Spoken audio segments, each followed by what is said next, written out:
Now, my mission that I share about is about unity, love, and resilience. Everybody say unity. Now, this is how I can tell immediately if a place is united, right? That's what I speak about. I speak about unity because my mother, 10 years ago, was shot and killed in my church, Mother Emanuel and me, based on a chemical in her skin, right? And the guy that took her life had a mission of maybe I can make people hate each other so much by going to this church, taking down lives that maybe we'll start a racial war in this country.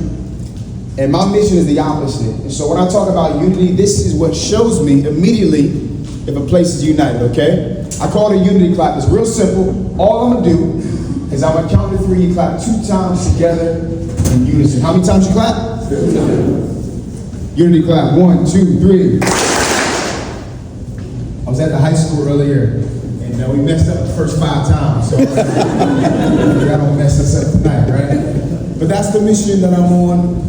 I like to put that into action, so if you don't mind, everybody stand up for me real quick.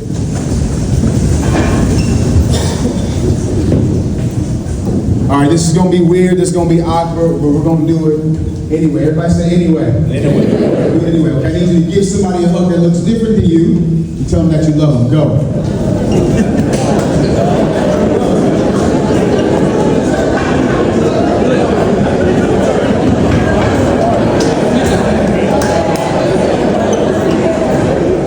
Love you, man. How you doing, man?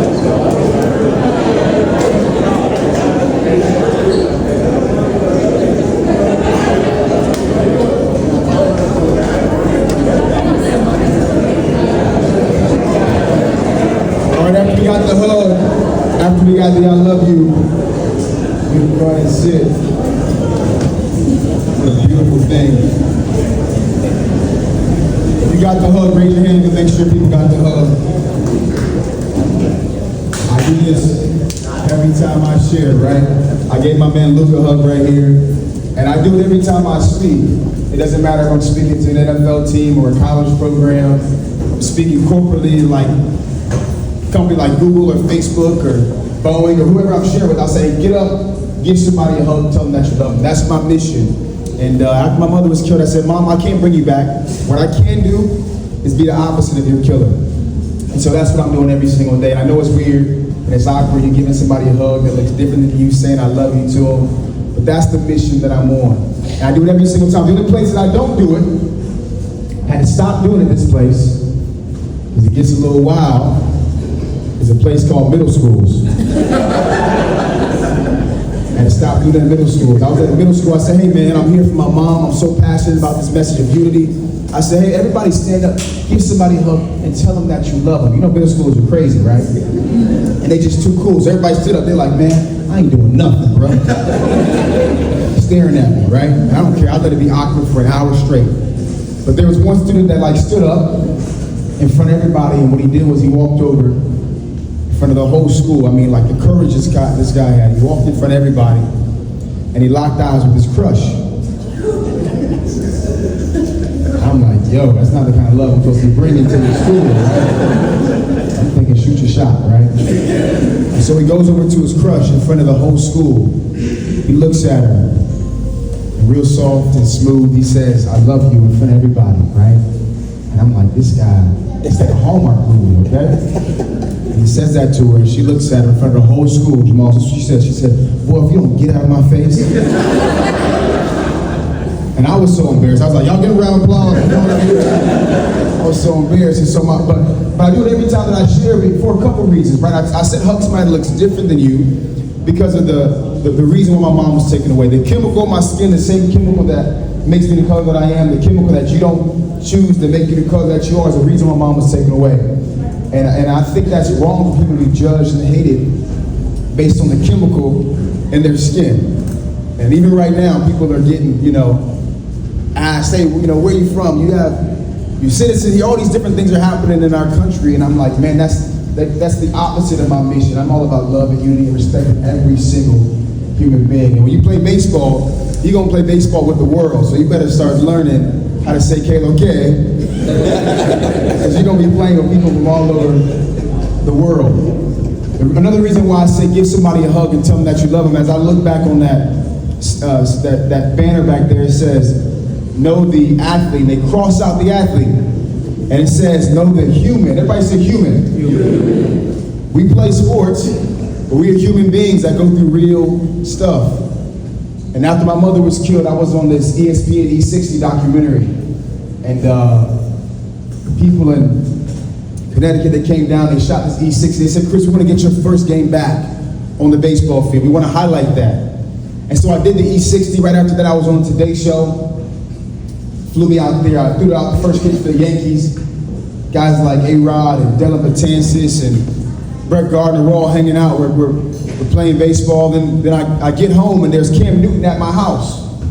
Quarterback for the Panthers is like, Chris, man, you kept our city together. You said love is stronger than hate, so we should love the way your mom would. The hate won't be anywhere close to where love is, man. You kept our state, the Carolinas, together. Right after that, Foxborough, the Patriots called me and said, hey, man, we want you to spend a couple of days with the Patriots up here. And so I spent a couple of days up in Foxborough and hung out with Tom and Gronk, and all these amazing things were happening. And I got back home and everybody kept saying, man, Chris, you were so strong. They said, man, you so strong. You've been through so much, man. They said losing your mom, the way she was killed. A year later, I lost my father. He was real, struggled with alcohol my whole life, liver failure. And so at 20 years old, I'm taking care of my little brother and sister. People came and say, man, Chris, you were so strong. And I used to believe him. I said, maybe I am. But you know what I wish somebody would have said? Instead of saying I was so strong, I wish somebody would have said, man, Chris, I know it's hard for you right now. I wish somebody would say, hey, man, come here, give me a hug, man. I wish somebody said, Chris, what do you need right now? Instead of just saying I was strong. I needed more than that. And I realized I had teammates that were more than just teammates to me, but teammates that I could talk to. Because at first I wasn't going to a therapist the first year after my mother was killed. I had people that I could stay up in my apartment and talk about my dad and how I thought my dad was going to be the knight in shining armor after my mother was killed. And finally he stopped drinking. Didn't happen. And so I'm talking to my teammates and the world doesn't know about that. This was important because I wasn't going to therapy just yet, but teammates saved my life. Teammates were there for me, and so when I talk to athletes, I know we want to crush it on the field, but make sure you're there for your brothers, because that's what we break it down.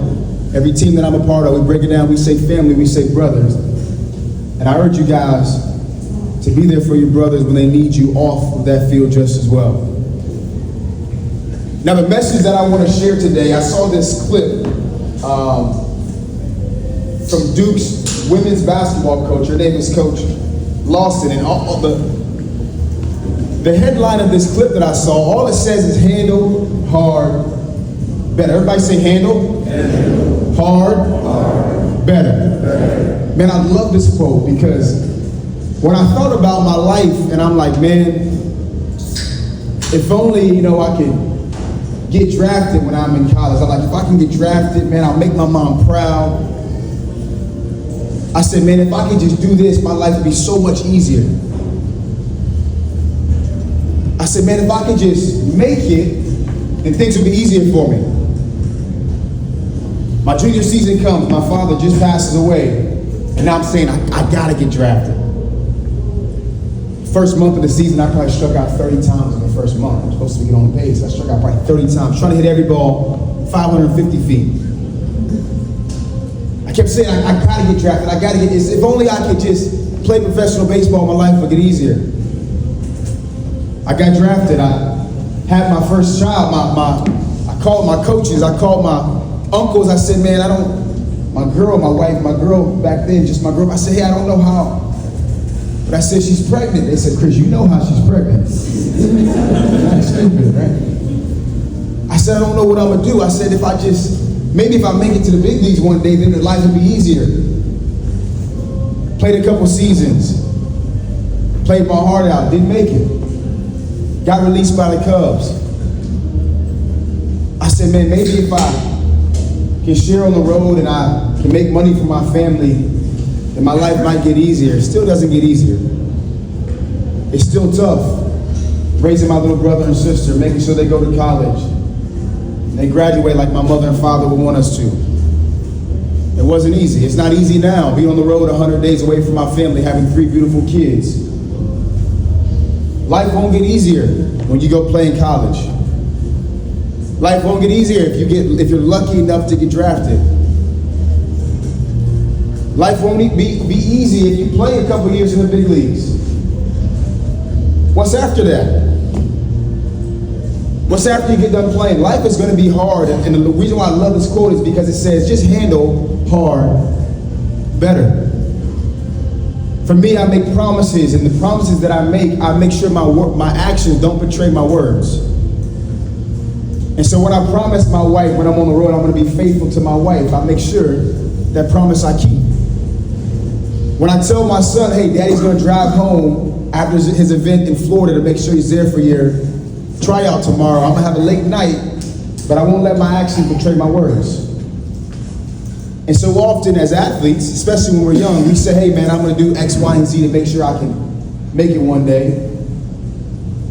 And then you on your phone, you chilling, you scroll through Instagram, through TikTok, you're like, man, I don't know if I'm doing it today. You tell your parents, hey, I'm going to make sure I'm a leader at my school. And you hear somebody saying something you know they shouldn't say, you laughing at it. You become a part of the crowd, letting your actions betray your words. And so my ask of you guys is to make sure that you are not what I like to call public successes but private failures. Make sure that you're winning when everybody sees you, but winning when nobody sees you just as well. At a certain point in your life, the person that you have become will outweigh every single accolade, every material thing that you ever bought or accomplished. Because the only way that I can look myself in the mirror as a father, as a husband, when I look back at my career is when I say I gave everything that I had to being a dad, to being a baseball player, to being a big brother / father figure to my little brother and sister. And it's not easy, but we're all going to handle hard better. The last thing I'll share, man, this is my life quote that I like to share, because after my mother was killed, when people were saying I was so strong, I used to just research, like, how do people get through really tough things? And some of the stuff was the dumbest stuff I've ever seen in my life, right? One of the quotes that I literally cannot stand, it says, sometimes in life you gotta play the hand that you're dealt. You ever heard that before? You gotta play the hand that you're dealt. Basically meaning, hey, it doesn't matter what happened to you, or it doesn't matter how good or bad your life was growing up, you gotta play the hand that you're dealt. And I'm like, man, that's a great quote if you got a good hand, right? If you got a hand like my man where his mother was really struggling, the father wasn't there, he's walking home while other teammates are getting rides, and you say, hey, play the hand that you're dealt. You look at him like, man, easy for you to say. For me, I look at my son, I mean, like, he has baseball, like new baseball bats. I didn't have new baseball bats growing up. Like, he's begging for the Super, I think it's called Super, something like that. Begging for the new bat. Dad, this is gonna make me hit so much better. Oh man, I was watching Baseball Bat Bros on YouTube. And Dad, I mean, I'm just going the exit velo is this. I'm like, dude, you're 8. What are you worried about exit velo for, right? But for him, it might be easier for him. And so my thought process and the quote that I want to share with you guys that you can take home is from a guy named Chuck Swindoll. He said everybody's life is 2 things. It's 10% action and 90% reaction. And what he meant by this is 10% of our lives we don't control and we don't choose. We don't choose how much money our parents do or don't have. We don't choose what our first language or where we're born. We don't choose if we're 5'4" or 6'7". Parents, y'all got that one or no? Some of y'all like, what's he talking about, man? Middle schools. We don't choose those things. That's just our 10%. My promise and my ask of you guys is that we need to think about our 90. So with my dad, just like your dad, my dad was taught me how to shoot a basketball, throw a baseball. My dad really struggled with addiction. And so as a kid, I was 13, I literally said to my dad, I said, Dad, I get you have a disease and you can't stop once you take that first drink. But I came to at 13, I'm like, but Dad, you still take that first one. And my dad would cry to me and say, Chris, I just can't stop. And so what I think now is, you know what, that was my 10%. I didn't control it, didn't choose it. What I control now, my 90%, is promising I will never be that way. Promising my wife, my kids, my little brother, my little sister, that I won't be that way. My 10%, my mother was killed. I said, Mom, I promise I'm gonna take care of my brother and sister. I'm gonna make sure that they're successful. And I thought, man, if I got to the big leagues and I got my big contract, maybe I'll be able to secure our family financially. Didn't happen. So what am I gonna do? Am I gonna sulk? Am I 90%? Absolutely not. I made a promise, and I'm not gonna let my actions betray my word. So I said, let me figure out this real estate thing. I started buying homes and invested in my hometown. Now my wife and I, we've got 21 houses that are in our families. And one rule we have is we say, hey, because I was kicked out of our house after mother was killed, I didn't know about foreclosures or nothing like that. I said, anybody that's going through a rough time like I've been through, I would never kick them out of the houses that we have. And I can control that because I own the homes. Don't control my 10, but I can do something with my 90. My mom, when she was 45 years young, she went to Bible study Wednesday night. When a guy walked in with 8 magazines of bullets, fired over 70 bullets into our church. When 50 of those bullets entered bodies, took 9 lives. 6 of those bullets took my mom's life away. Didn't choose it, didn't control it. It's my 10%, my 90%.